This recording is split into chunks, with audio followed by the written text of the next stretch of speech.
₱100 kapalit ng pirma? Yan po ang isiniwalat ni Albay Representative Ed Silagman na bayad umano para mapirmahan ang People's Initiative at maamyendahan ang konstitusyon. Ayon naman sa ilang opisyal, walang nangyaring bayaran. Saksi, si Tina Panginiban Perez.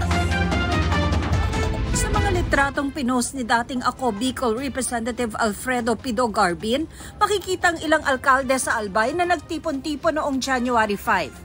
Inimbitahan daw siyang magsalita tungkol sa People's Initiative bilang dating chairperson ng House Committee on Constitutional Amendments. Sa naturang pulong, sabi ni Albay 1st District Representative Ed Silagman, nagkabigayan daw ng pera para bayaran ng ₱100 ang kada pipirma sa People's Initiative. Doon sa meeting na yon, nabigay ng 50% ng ₱100 per voter.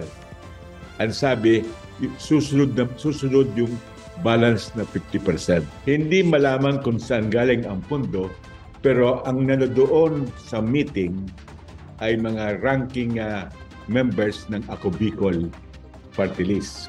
Kapares ng incumbent Representative Jill Bongalon ng party list at yung former congressman ng party list na si Pido Garbin.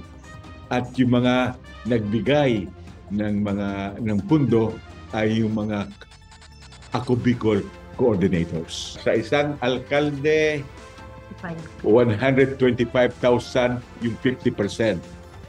Yung sa iba mas malaki. At yung iba naman ay, for example, yung meron isa, 142,500. Ito ay 50% ng ₱100 per voter. Ayon kay Lagman, 3 raw sa mga alkalde sa distrito niya sinauli ang pera. Ang People's Initiative o PI ay isang paraan para amyendahan ang konstitusyon.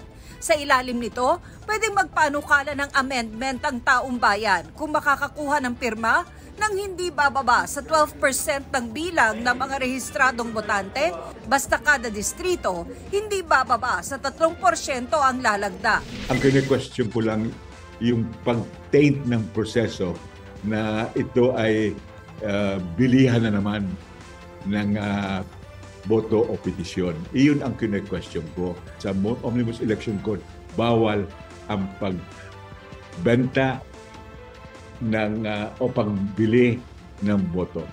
Ito ay criminal offense. Si Senador Amy Marcos, na chairperson ng Senate Committee on Electoral Reforms, tinuligsa rin ang umano'y bilihan ng pirma.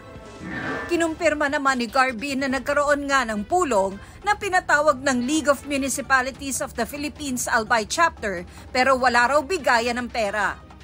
There was a meeting that transpired, but allegations on flow of funds or money, that's a wild and baseless accusation. Sa isang statement, kinumpirma rin ni Ako Bicol Representative Raul Angelo Jill Bongalon na naroon siya sa pulong. Pareho raw silang resource persons ni Garbin. Pinabulaanan din niya nagkabigayan ng pera. Pinadala ni Garbin at Bongalon ang statement ni LMP Albay Chapter President at Polangui Mayor Adrian Salceda kung saan kinumpirmang nagkasundo ang 15 sa 18 alkalde na mangalap ng pirma para sa Chacha.